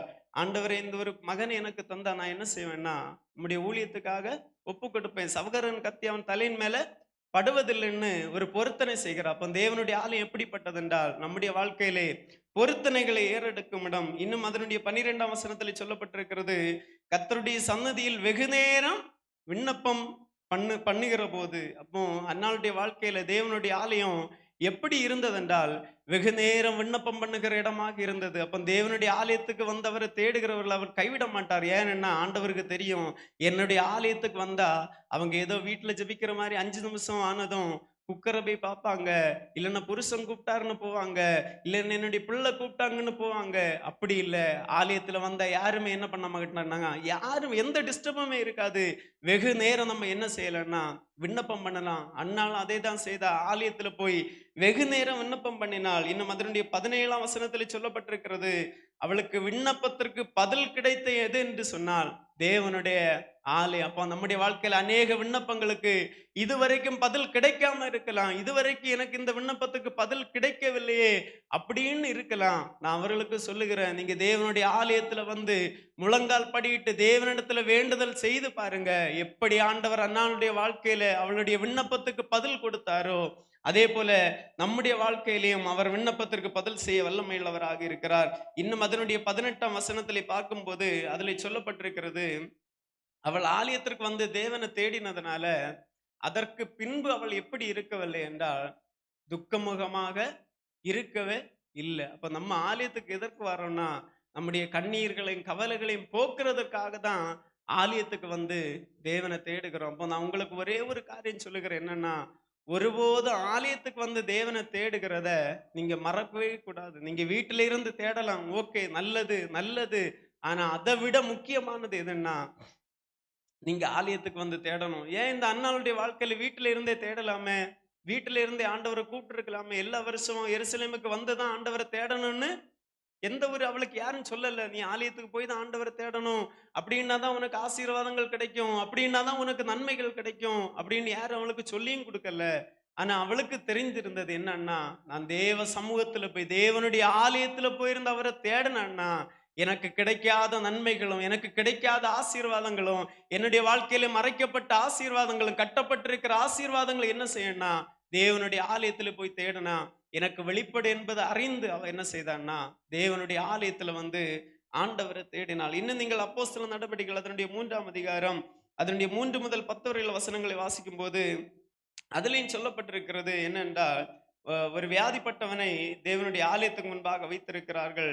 அந்த இடத்துல வரும்போது இயேசுவின் நாமத்தினாலே அவனுக்கு என்ன கிடைக்குது என்றால் ஒரு விடுதலை கிடைக்கிறதை நாம் பார்க்க முடிகிறது. அதனுடைய 6ஆம் வசனத்திலே சொல்லப்பட்டிருக்கிறது, இவர்கள் என்ன செய்தார்கள் என்றால் இயேசுவின் நாமத்தினாலே அவனுக்கு விடுதலை கொடுத்து அந்த முடவன் வந்து எழும்பி நடக்கிறதை நாம் பார்க்க முடிகிறது. அப்ப தேவனுடைய ஆலயத்துக்கு எதற்கு வர வேண்டும் என்றால் இயேசுவின் நாமத்தினாலே விடுதலை கிடைக்கிற இடம் எதுன்னா தேவனுடைய ஆலயம் ஒருபோதும் மறந்து விடக்கூடாது. எந்த இடத்துல வேணா விடுதலை கிடைக்கலாம், எந்த நாமத்துல வேணாலும் விடுதலை கிடைக்கலாம். ஆனா இயேசுவின் நாமத்தினால கிடைக்கிற விடுதலை எப்படிப்பட்டதுன்னா நிரந்தரமான விடுதலை. நீங்க அந்த முடவனுடைய வாழ்க்கையில பாத்தீங்கன்னா அதுக்கப்புறமும் முடவமாக இருக்கிறத நம்ம பார்க்கவே முடியல. அவன் அந்த இடத்துல தேவனை துதித்து அவன் மகிமைப்படுத்துகிறத மட்டுமே தான் பார்க்க முடிகிறத தவிர, நம்முடைய சபையில நடக்கிறது போல கொஞ்ச நாள் சுகம் என்ன பண்ணுவாங்க? ம் திரும்ப போவாங்க. அடுத்து எப்படி வருவாங்க? பலகீனமாக வருவாங்க. அப்படிப்பட்ட ஒரு சூழ்நிலை இந்த இடத்துல பார்க்கவே முடியல. ஏன்னா அவன் ஆலயத்துல வந்து இயேசுவின் நாமத்தினால அவனுக்கு என்ன கிடைச்சதுன்னா ஒரு பரிபூரண விடுதலை கிடைத்தது. இன்னும் அதனுடைய 7ஆம் வசனத்துல பார்க்கும்போது அவன் என்ன கொண்டான்டா பலன் அடைந்தான் என்று சொல்லப்பட்டிருக்கிறது. அப்ப நம்ம பலன் கொள்ளுகிற இடம் எதுவென்றால் தேவனுடைய ஆலயம். இன்னும் அதனுடைய 10ஆம் வசனத்திலே சொல்லப்பட்டிருக்கிறது, அவனை கண்டு அநேகர் ஆச்சரியப்பட்டு பிரமித்து போனார்கள். இப்ப தேவனுடைய ஆலயம் எப்படிப்பட்டதுன்னா நம்மை கண்டு அநேகர் ஆச்சரியப்பட்டு பிரமிக்கக்கூடிய இடம்தான் தேவனுடைய ஆலயம். நம்ம அநேகர் நம்முடைய வாழ்க்கையில நினைப்போம், யார் என்ன பார்த்தாலும் எப்படிதான் நினைக்கிறாங்கன்னா ஏளனமாக தான் நினைக்கிறாங்க, என்ன ஒரு பொருட்டாக எண்ணுகிறதே கிடையாது. அப்படி இருக்கிற நீங்க தேவனுடைய ஆலயத்துல வந்து தேவனை தேடி பாருங்க. தேவனுடைய ஆலயத்துல வந்து தேவனை தேடி பாருங்க. நம்முடைய வாழ்க்கைகள் நிச்சயமாகவே மாறும். அது வரைக்கும் அந்த முடவனை எல்லாரும் ஒரு பிச்சைக்காரன்னு சொல்லியிருப்பாங்க. தன்னுடைய கையில என்ன இருக்கிறதோ அதை தான் எடுத்து போடுவாங்க. ஆனா இந்த நாட்கள்ல அநேகர் அவனை கண்டு ஆச்சரியப்படுறாங்க. ஐயோ, நீ எப்படி எழும்பி நடந்த, உனக்கு எப்படி இந்த விடுதலை கிடைத்தது? அவனை தான் எல்லாரும் போற்றுறாங்க, அவனை தான் எல்லாரும் முக்கியமாக பேசுறாங்க. ஒரே ஒரு காரியம், அவன் தேவனுடைய ஆலயத்துல வந்து அவனுடைய வாழ்க்கையில விடுதலைக்காக என்ன செய்தேன்னா காத்திருந்தான். அப்போ உங்களுடைய வாழ்க்கையிலும் என்னுடைய வாழ்க்கையிலையும் தேவனுடைய ஆலயத்துக்கு நம்ம முக்கியம் கொடுத்து ஆண்டவரை தேடும் போது நிச்சயமாகவே நம்முடைய வாழ்க்கையில் என்ன கிடைக்கும் என்றால் ஒரு விடுதலை கிடைக்கும். நான் சுருக்கமாக முடிக்க போகிறேன். நீங்கள் லூக்கா எழுதின சுவிசேஷம் அதனுடைய 2ஆம் அதிகாரம் அதனுடைய 25 முதல் 27 வரையில் வசனங்களை வாசிக்கும் போது அதுல ஒருவரை சொல்லப்பட்டிருக்கிறது, சிமியோன் என்று ஒரு நபரை குறித்து சொல்லப்பட்டிருக்கிறது. அவர் என்ன செய்தார் என்றால் ஆலயத்திலே வந்திருந்ததை நாம் பார்க்க முடிகிறது. நீங்கள் அதில் வாசித்தீர்கள் என்றால் 27ஆம் வசனத்திலே சொல்லப்பட்டிருக்கிறது, ஆவியின் ஏவுதல் என்ன செய்தன்னா அவன் ஆவியின் ஏவுதலினால் தேவாலயத்திலே வந்திருந்தான். அப்ப தேவனுடைய ஏவுதல் நம்முடைய வாழ்க்கையில கிடைக்க வேண்டும்னா நம்ம எங்க வரணும்னா தேவனுடைய ஆலயத்துல வரணும். நீங்க பழைய ஏற்பாட்டுல எல்லாம் பாத்தீங்கன்னா ஆலயம் கட்டுறதுக்கு இல்லைன்னா தேவனுடைய ஊழியத்தை செய்கிறதற்கு ஏதாச்சும் செய்யணும்னா ஆண்டவர்களுடைய மனதை ஏவுவாரு. அதனால அவங்க என்ன பண்ணாங்க, தேவனுடைய ஆலயத்துக்கு ஏதாச்சும் செய்தாங்க. ஆனா இங்க நேர்மாறாக நடக்கிறது.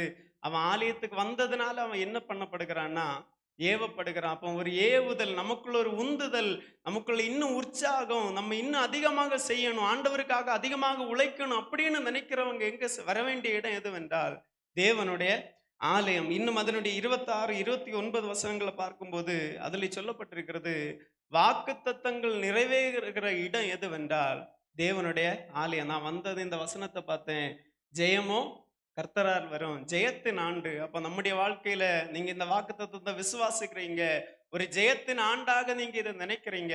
இந்த வாக்கு தத்துவம் நம்முடைய வாழ்க்கையில நிறைவேறணும்னா நம்ம வர வேண்டிய இடம் எதுவென்றால் தேவனுடைய ஆலயத்துல வந்து ஆண்டவரை தேடும் போதுதான் இந்த வாக்கு தத்தங்கள் நம்முடைய வாழ்க்கையில நிறைவேறும். இன்னும் அதுல 29ஆம் வசனத்திலே சொல்லப்பட்டிருக்கிறது, அவன் சமாதானத்தோடு என்ன செய்தானா போனான். அப்போ நம்ம சமாதானத்தோடு போகிற இடம் எதுன்னா தேவனுடைய ஆலயம். பாருங்க, ஒரு நேரம் ஒரு கதை சொல்லுவாங்க. என்னன்னா, ஒருவர் வந்து ஒரு மாட்டு வண்டியில அப்படி வந்துட்டே இருந்தாராம். அப்போ ஒரு வயசான அம்மா தலையில ரொம்ப விறகு வச்சுட்டு நடந்து வாரதை பார்த்ததும் இந்த மாட்டு வண்டி ஓட்டுனவருக்கு ரொம்ப வருத்தமா இருந்துச்சு. ஐயோ, நம்ம வண்டி ஃப்ரீயா தானே வருது, இந்த அம்மா இந்த விறகை தலையில வச்சுட்டு நடக்கிறாங்க, ரொம்ப வயசு, சரி நம்ம வண்டியில ஏத்தி கொண்டு வரலாம் அப்படின்னு வண்டியை நிறுத்தி, அம்மா இந்த வண்டியில ஏறுங்க அப்படின்னு சொல்லிட்டாங்க. சரி, வண்டியில அவங்க ஏறியாச்சு. வண்டி கொஞ்சம் தூரம் அப்படி போனதும் மாட்டு வண்டிக்காரர் அப்படியே திரும்பி பார்த்தாரு. திரும்பி பார்க்கும்போது அப்பவும் அந்த அம்மா என்ன பண்ணிட்டு இருக்குன்னா விறக தலையில வச்சுட்டு தான் இருக்கு. இந்த மாட்டு வண்டிக்காரர் எதுக்காக ஏற்றினாரு, சரி இந்த அம்மா பாவம் விறக வண்டியில வச்சுட்டு கொஞ்சம் ரெஸ்ட் எடுக்கட்டும்னு ஏற்றினா, இந்த அம்மா என்ன பண்ணுது, திரும்பவும் விறக தலையில வச்சுட்டு தான் வண்டியில நிக்கி. அதே மாதிரிதான் நம்மள அநேகர் தேவனுடைய ஆலயத்துக்கு நம்ம எதற்கு வரோம்னா ஒரு சமாதானம் கிடைக்கிறதற்காக வரோம், ஒரு சமாதானத்தோடு போகிறதற்காக வரோம். ஆனா தேவனுடைய சமூகத்துல வந்தாலும் நம்முடைய கவலைகளை எல்லாம் என்ன செய்கிறது இல்ல, நம்ம இறக்கி வைக்கிறதே இல்லை. சரி ஆண்டவரே, நான் உள்ள அப்படியே வரேன், நான் போகும்போது எப்படியே போகிறேன், அதே பாரத்தோட அதே கஷ்டத்தோட போகிறேன். தேவனுடைய சமூகத்துல வந்து நம்முடைய பாரங்களை கஷ்டங்களை எல்லாம் இறக்கி வைங்க. அப்போதான் எப்படி போக முடியும்னா, அந்த சிமியோனை போல தேவனுடைய ஆலயத்திலிருந்து போகும்போது எப்படி போக முடியும் என்றால் சமாதானத்தோட போக முடியும். இந்த உலகத்துல அநேகர் சமாதானத்துக்காக ஏங்குறாங்க, சமாதானம் கிடைக்காம தங்களை உயிரே மாத்து கொள்ளுகிறாங்க. ஆனா அப்படிப்பட்ட ஒரு உலகத்துல சமாதானம் நமக்கு எப்படி கிடைக்கிறதுனா வெறும் சீப்பாக கிடைக்கிறது. இந்த நாட்கள பாருங்க, ஒரு சமாதானம் கிடைக்கணும், ஒரு சந்தோஷம் கிடைக்கணும் அப்படின்னு பல கோடி ரூபாய்களை முடக்கி செலவழிக்கிறாங்க. நமக்கு எந்த ஒரு ரூபா கூட செலவழிக்க வேண்டாம். நீங்க தேவனுடைய ஆலயத்துக்கு வந்தா காணிக்க போடணும்னு கூட உங்களை என்ன செய்யல, கட்டாய படுத்தல. தேவனுடைய ஆலயத்துல வர மட்டும் சொல்றாங்க. ஆனா அதுக்கே நமக்கு எப்படி இருக்குன்னா கஷ்டமாக இருக்கு. நீங்க ஒரு நாள் நம்ம கவர்மெண்ட் ஆஸ்பத்திரியை போய் விசிட் பண்ணுங்க, அப்போ தெரியும் தேவன் நம்மளை எவ்வளவு சமாதானமாக சந்தோஷமாக வைத்திருக்கிறார். அதுவரை நம்முடைய வாழ்க்கையில தேவன் எவ்வளவு சமாதானமாக எவ்வளவு சந்தோஷமாக வைத்திருக்கிறான்னு நமக்கு புரியவே புரியாது. அதனால தேவனுடைய ஆலயத்துல வந்தீங்கன்னா நிச்சயமாகவே நம்முடைய வாழ்க்கையில எதை பெற்றுக்கொள்ளலாம்னா சமாதானத்தை பெற்றுக்கொள்ளலாம். இன்னும் அதனுடைய அதே 34ஆம் வசனத்திலே சொல்லப்பட்டிருக்கிறது என்னன்னா, அநேகரை ஆசீர்வதிக்கிற இடம். அந்த இடத்துல அவன் இயேசுவை கையில் எடுத்து என்ன பண்ணான்னா ஆசீர்வதித்ததை பார்க்க முடிகிறது. அப்ப தேவனுடைய ஆலயம் எதற்குன்னா அநேகரை ஆசீர்வதிக்கிற இடம். ஏதோ தேவன் நம்ம மட்டும் ஆசீர்வதிக்கிறது இல்ல, நம்மை கொண்டு அநேகரை ஆசீர்வதிக்கிற இடம் எதுன்னா தேவனுடைய ஆலயம். அப்போ ஒருபோதும் நம்முடைய வாழ்க்கையில மறக்க கூடாது. எந்த சூழ்நிலையிலும் தேவனை என்ன செய்யணும்னா ஆலயத்துல தேடணும். ஏன்னா ஆலயத்துல தேடுகிறவர்களை அவர் ஒருபோதும் கைவிடாத தேவன். நீங்கள் 1 கொரிந்தியர் அதனுடைய 3ஆம் அதிகாரம் அதனுடைய 16, 17 வசனங்களை வாசிப்போம். 1 கொரிந்தியர் 3ஆம் அதிகாரம் 16, 17 வசனங்கள். தேவனுடைய ஆலயமா நீங்கள் இருக்கிறீர்கள் என்றும், தேவனுடைய ஆலயமாய் இருக்கிறீர்கள் என்றும் தேவனுடைய ஆவி உங்களில் வாசமாய் இருக்கிறார் என்றும் அறியாதிருக்கிறீர்களா? அறியாதிருக்கிறீர்களா? ஒருவன் தேவனுடைய ஆலயத்தை கெடுத்தால் ஒருவன் தேவனுடைய ஆலயத்தை கெடுத்தால் அவனை தேவன் கெடுப்பார். அவனை தேவன் கெடுப்பார். தேவனுடைய ஆலயம் பரிசுத்தமாய் தேவனுடைய ஆலயம் பரிசுத்தமா இருக்கிறது, நீங்களே அந்த ஆலயம். நீங்களே அந்த ஆலயம். பாருங்க, இதுவரைக்கும் நம்ம தேவாலயத்தை ஒரு பில்டிங்கா தான் சித்தரிச்சிட்டு இருந்தோம். ஆனா ஆண்டவர் சொல்றாரு, நீங்க தான் என்னது அந்த ஆலயம். பழைய ஏற்பாட்டுல இருந்த ஜனங்களுக்கு இப்படிப்பட்ட ஒரு வாய்ப்பு கிடைக்கவே இல்லை. பாருங்க, அவங்க என்ன பண்ணாங்கன்னா ஆசரிப்பு பெட்டி எடுத்துட்டு எங்க போனாங்க, எல்லா இடத்துக்கும் சுமந்துட்டே போனாங்க. ஏன்னா தேவன் அதுலதான் வாசம் பண்ணாரு. அப்போ ஆசாரியர்கள் எடுத்து தங்கள் காலை எடுத்து யோர்தான்ல வைக்கும் போது அந்த பெட்டியை சுமந்து கொண்டு போகிறவர்கள் தண்ணீர்ல கால் எடுத்து வைத்த போதுதான் என்னாச்சுன்னா அற்புதம் நடந்தது, அதிசயம் நடந்தது. வேற எல்லாரும் எங்க நின்னாங்க?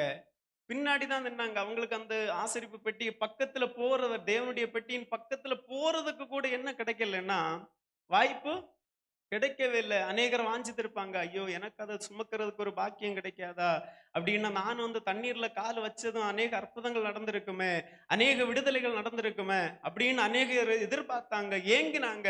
ஆனா ஏங்கினவங்க எல்லாம் எங்க இருந்தாங்கன்னா பின்னாடிதான் அவங்களால நிக்க முடிஞ்சே தவிர அந்த பெட்டியினுடைய பக்கம் வரைக்கும் அவங்களால போக முடியல. ஆனா இன்றைக்கு நீங்களும் நாங்களும் எப்படி இருக்கிறோம் என்றா தேவனுடைய ஆலயமாக இருக்கிறோம். நீங்களும் நானும் தேவனுடைய ஆலயமாக இருக்கிறதுனால நாம போய் கால் பதிக்கிற இடம் எல்லாம் என்னதான் நடக்கணும்னா விடுதலை தான் நடக்கணும். அந்த தேவனுடைய பெட்டியை சுமந்து கொண்டு போன ஆசாரியர்கள் கால் வைத்த போது விடுதலை நடந்தது போல நீங்களும் நான் இன்றைக்கு தேவனுடைய ஆலயமாக இருக்கிறோம். அப்ப நீங்களும் நானும் தேவனுடைய ஆலயமாக இருந்து போகிற இடத்துல என்ன நடக்கணும்னா விடுதலை நடக்கணும். அதற்கு தேவனுடைய ஆலயத்துல வந்து நம்ம தேவனை தேடும் போது நிச்சயமாகவே நம்முடைய வாழ்க்கையில விடுதலை நடக்கும். நீங்கள் பாருங்க, தேவனுடைய பெட்டி வந்து ஒரு 3 மாதங்கள்னா ஓபேத்-ஏதோமுடைய வீட்டுல இருந்தது. அந்த தேவனுடைய பெட்டி இருந்த இடத்துல அவன் எவ்வளவு அதிகமாக ஆசீர்வதிக்கப்பட்டான்னா தாவீது ராஜாவை வியப்படைந்து, சொல்ல போனா வேதத்துல அப்படி சொல்லப்படவில்லை, ஒரு பொறாமை கொண்டு தேவனுடைய பெட்டி எப்படியாச்சும் தன்னுடைய தலைநகரத்துக்கு இல்லைன்னா தன்னுடைய இடத்திற்கு எடுத்துக்கொண்டு வரணும்னு ஒரு ஆசை வந்து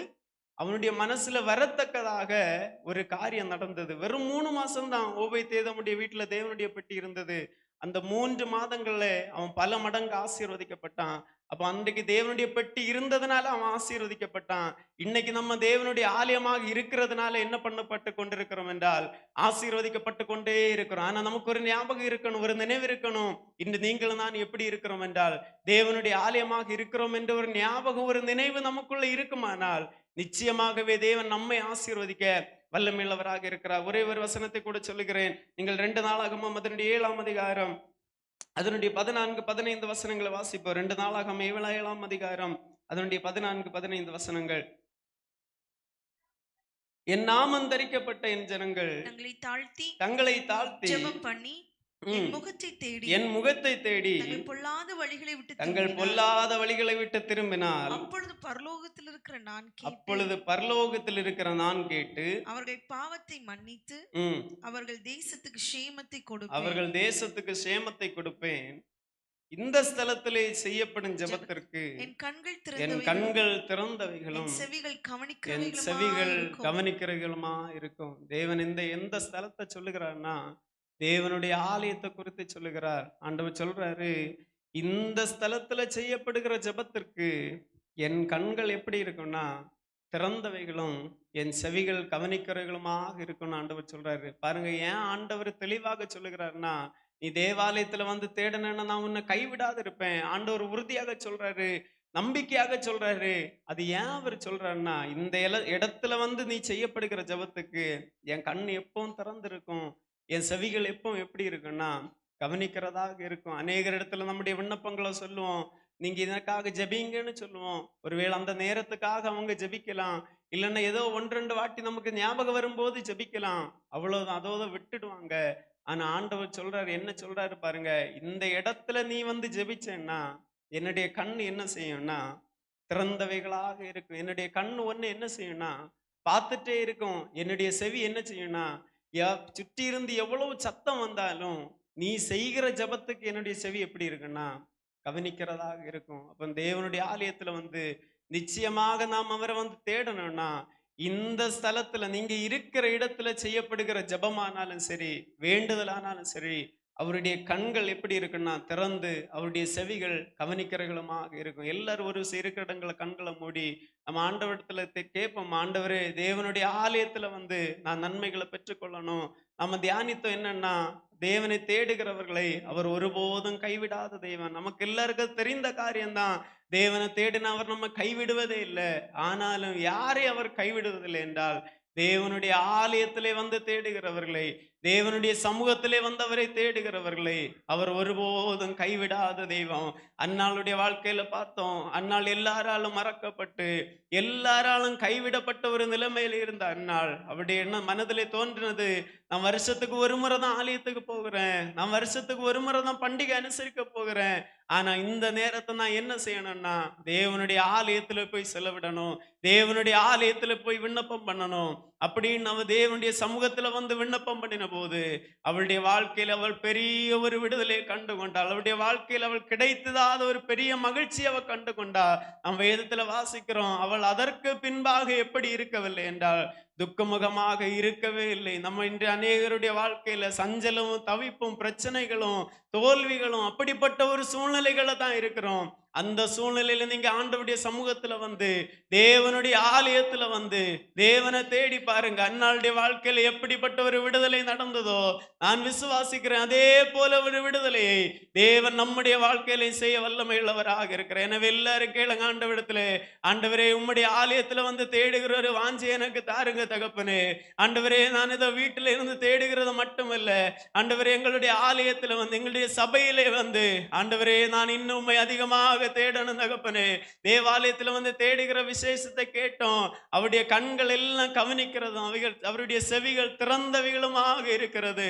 அப்ப தேவனுடைய ஆலயத்துல வந்து நம்ம செய்கிற ஒவ்வொரு ஜெபங்களுக்கும், தேவனுடைய ஆலயத்துல வந்து செய்கிற ஒவ்வொரு விண்ணப்பங்களையும் யாரு கவனிக்கிறாங்களோ இல்லையோ, அன்னால் நினைத்திருப்பா என்னுடைய ஜெபத்தை என்னுடைய போதகர் மட்டும்தான் கவனித்தாரு, அதனால அவர் என்ன திட்டுறாரு அப்படின்னு நினைச்சிருப்பா. ஆனா அன்னாளுக்கு தெரியல, நான் இந்த ஸ்தலத்துல செய்கிற ஜெபத்தை ஆண்டவர் கேட்டுட்டே இருக்கிறாரு, ஆண்டவருடைய கண்கள் கண்டுட்டே இருக்கு. அன்னாள் அன்றைக்கு தெரியல, ஆனா அன்னாளுடைய வாழ்க்கையில ஒரு விடுதலை நடந்த போது, ஒரு வெற்றி வந்த போது அவளும் நினைத்திருப்பாள், என்னுடைய ஜெபத்தை ஆண்டவர் கேட்டார், என்னுடைய விண்ணப்பத்தை ஆண்டவர் கேட்டார். ஒருவேளை அவன் நினைத்திருக்கலாம், நான் என்னுடைய போதகரிடத்துல சொன்னா இது என்ன ஆயிருக்கும் அப்படின்னு நினைச்சு அவ என்ன பண்ணலன்னா போதகர்கிட்ட ஒருவேளை சொல்லி இருக்கலாம், ஆனா சொல்லவே இல்லை. போதகரும் அவர் ஜபித்து கொண்டிருக்கும் போது அவளை திட்டதான் செய்தாரே தவிர வேற எதுவுமே செய்யவில்லை. ஆனா அந்த ஜபத்துக்கு, அதே ஜபத்துக்கு எந்த இடத்துல திட்டு வாங்கினாலோ, எந்த இடத்துல அவ பகையை பெற்று கொண்டாலோ, அதே இடத்துலதான் அவளுக்கு என்ன கிடைச்சதுன்னா ஒரு விடுதலை கிடைத்தது. அவள் தேவ சமூகத்திலே வந்து ஆண்டவரை தேடின போது அவளுடைய வாழ்க்கையில் ஒரு பெரிய விடுதலையை கண்டு கொண்டாள். அதே ஆண்டவர் சொல்றாரு, இன்றைக்கு நம்ம எப்படி இருக்கிறோம் என்றால், நீங்களும் நானும் தேவனுடைய ஆலயமாக இருக்கிறோம், தேவனுடைய ஆலயமாக இருக்கிறோம். அப்ப நாம செல்லுகிற இடமெல்லாம் என்ன வரணும்னா விடுதலை நடக்கணும். தேவனுடைய பெட்டி சுமந்து சென்ற ஆசாரியர்கள் கால் வைத்த போது யோர்தான் பிரிந்தது போல, இன்றைக்கு தேவனுடைய ஆலயமாக இருக்கிற நீங்களும் நானும் எந்த இடத்திலே கால் வைக்கிறோமோ, நம்முடைய குடும்பங்களில் ஆனாலும் சரி, நம்ம போகிற வேலைக்கு செல்லுகிற இடங்களில் ஆனாலும் சரி, நாம தேவனுடைய ஆலயமாக இருக்கும் போது நிச்சயமாகவே தேவன் நம்முடைய வாழ்க்கையில பெரிய காரியங்களை செய்ய வல்லமையுள்ளவராக இருக்கிறார். ஹல்லேலூயா, ஹல்லேலூயா, ஹல்லேலூயா. நல்லவர், நல்லவர், நல்லவர், கிருபையுள்ளவரே, உம்மை துதிக்கிறோம் தகப்பனே. ஆண்டவரே, தேவனுடைய ஆலயத்தின் மேல நாங்கள் இன்னும் அதிகமாக வாஞ்சியாக இருக்க, ஆண்டவரே, தேவனுடைய ஆலயத்தின் மேல நாங்கள் இன்னும் அதிகமாக நாட்டமாக இருக்க, ஆண்டவரே, நாங்கள் வாசித்தது போல தேவனுடைய ஆலயத்திலே நாட்டப்பட்ட பச்சையான ஒலிவமர கண்டுகளை போல இருக்கத்தக்க உள்ள அனுபவங்களை, ஆண்டவரே, இந்த வசனத்தை கேட்டு எங்கள் ஒவ்வொருடைய வாழ்க்கையில நீர் எங்களுக்கு தயவாக தந்து, ஆண்டவரே, நீர் எங்களை வழி நடத்துங்க தகப்பனே, எங்களை வழி நடத்துங்க தகப்பனே. ஹல்லேலூயா, ஹல்லேலூயா, ஹல்லேலூயா, ஹல்லேலூயா. நல்லவ, நல்லவ, நல்லவ, நல்லவ. ஹல்லேலூயா, ஹல்லேலூயா. நல்லவ, நல்லவ, நல்லவ, நல்லவ, நல்லவ. ஆமென். தேவனின் ஆலயமே, பரிசுத்த ஆலயமே, மகிமையின் ஆலயமே, நாமே ஆலயமே. தேவனின் ஆலயமே, நாமினி நம்முடையவர்கள் அல்ல, அவரே சரீரத்தின் சொந்தமானா. நாமினி நம்முடையவர்கள் அல்ல, அவரே சரீரத்தின் சொந்தமானா. வஞ்சிக்கப்படாமல் தீட்டுப்படுத்தாமல் பரிசுத்தங்காத்து கொள்வோம், பரிசுத்த ஜாதியாக. வஞ்சிக்கப்படாமல் தீட்டுப்படுத்தாமல் பரிசுத்தங்காத்து கொள்வோம், பரிசுத்த ஜாதியாக. தேவனின் ஆலயமே, பரிசுத்த ஆலயமே, மகிமையின் ஆலயமே, நாமே ஆலயமே. தேவனின் ஆலயமே, கர்த்தருடன் என்றும் இசைந்திருப்போம், அவருடன் ஒரே ஆவியாயிருப்போம். கர்த்தருடன் என்றும் இசைந்திருப்போம், அவருடன் ஒரே ஆவியாயிருப்போம். ஆவியினாலும் சரீரத்தாலும் மகிமை செலுத்திடுவோம், கர்த்தருக்கே என்றும். ஆவியினாலும் சரீரத்தாலும் மகிமை செலுத்திடுவோம், கர்த்தருக்கே என்றும். தேவனின் ஆலயமே, பரிசுத்த ஆலயமே, மகிமையின் ஆலயமே, நாமே ஆலயமே. தேவனின் ஆலயமே, கரைதிரை இல்லா சபையாக, கற்புள்ள கன்னிகையை போல. கரைதிரை இல்லா சபையாக, கற்புள்ள கன்னிகையை போல. இயேசுவுக்காக ஜீவிப்போமே என்றும் அவர் சித்தம் செய்திடுவோம், மணவாட்டியாகிடுவோம். இயேசுவுக்காக ஜீவிப்போமே என்றும் அவர் சித்தம் செய்திடுவோம், மணவாட்டியாகிடுவோம். தேவனின் ஆலயமே, மகிமையின் ஆலயமே, பரிசுத்த ஆலயமே, நாமே ஆலயமே. தேவனின் ஆலயமே, பரிசுத்த ஆலயமே, மகிமையின் ஆலயமே, நாமே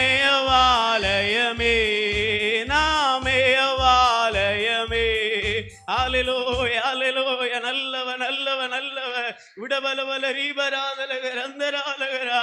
ஆண்டவரே, தேவாலயத்திலிருந்து வருகிற நன்மைகளை, ஆண்டவரே உம்முடைய சமூகத்திலே வந்திருந்து வருகிற நன்மைகளை, ஆண்டவரே தேவனுடைய ஆலயத்திலே பெற்றுக்கொள்ளத்தக்கதாக, ஆண்டவரே எங்களுடைய வாழ்க்கையில் ஒரு வாஞ்சை எண்ணங்களை விருப்பங்களையோ, ஆண்டவரே எங்கள் ஒவ்வொருக்களை தந்து நேரங்களை வழி நடத்துங்க தகப்பனே, வழி நடத்துங்க தகப்பனே. ஹல்லேலூயா, ஹல்லேலூயா, ஹல்லேலூயா. Hallelujah, hallelujah, hallelujah, hallelujah. ஆலயத்திலே கர்த்தர் நம்மை கொண்டு வந்து மகிழ பண்ணுகிறார். தேவ சமூகத்தை கட்டளையிடுகிறார். தேடுகிறவளை அவர் கைவிடுகிறதில்லை. அல்லேலூயா. தேவ பிரசன்னத்தினால் நிரப்புகிறார். விண்ணப்பங்களை கேட்கிறார். வியாதிகளிலிருந்து விடுதலை தருகிறார். சுகம் தருகிறவர் கர்த்தர் இந்த இடத்தில் உலாவுகிறார். அல்லேலூயா. துக்க முகமாய் இருப்பது இல்லை. மகிழ்ச்சி தருகிற இடம், ஆறுதல் பெற்றுக் கொள்ளுகிற இடம். அல்லேலூயா, அல்லேலூயா. நிச்சயமாய் தென்படுவார், நிச்சயமாய் தென்படுவார். அல்லேலூயா. எல்லாரும் ஆண்டவரை நன்றியோடு ஸ்தோத்திரிப்போம். அந்த நாளிலும் ஆண்டவர் நம்மோடு பேசினபடினால் எல்லாரும் கரங்களை தட்டி ஆண்டவரை மகிமைப்படுத்துவோம். அல்லேலூயா. ஆலயத்தை நேசிக்க, அடிக்கடி ஆலயத்தில் தேவ பிரசன்னத்தில் கடந்து வர கர்த்தர் கிருபை தரும்படி எல்லாரும் ஆண்டவரை ஸ்தோத்திரிப்போம். கர்த்தருடைய வார்த்தையை பேசின கர்த்தருடைய பிள்ளையையும் ஆண்டவர் 10,000ங்களுக்கு லட்சங்களுக்கு பயன்படுத்தும்படி ஆண்டவரை ஸ்தோத்திரிப்போம். அல்லேலூயா, அல்லேலூயா, அல்லேலூயா. ஸ்தோத்திரம். எங்கள் பரலோக தேவனே, அன்பின் ஆண்டவரே, மகிழ்ச்சியான இந்த நாளுக்காய் நன்றியோடு துதிக்கிறோம். பல ஆண்டவரே பிரதிகூலங்கள் இருந்தாலும் கர்த்தர் இந்த இடத்தில் கடந்து வந்து உம்முடைய நாமத்தை நீர் மகிமைப்படுத்தினீர். ஆண்டவரே, ஒரு மகிழ்ச்சியான ஆராதனை, எல்லா தேவ பிள்ளைகளும் இணைந்து ஆராதிக்கிற ஒரு விசேஷித்த ஆராதனை எங்கள் நடுவில் நீர் கட்டளையிட்ட அன்புக்காய் ஸ்தோத்திரம்.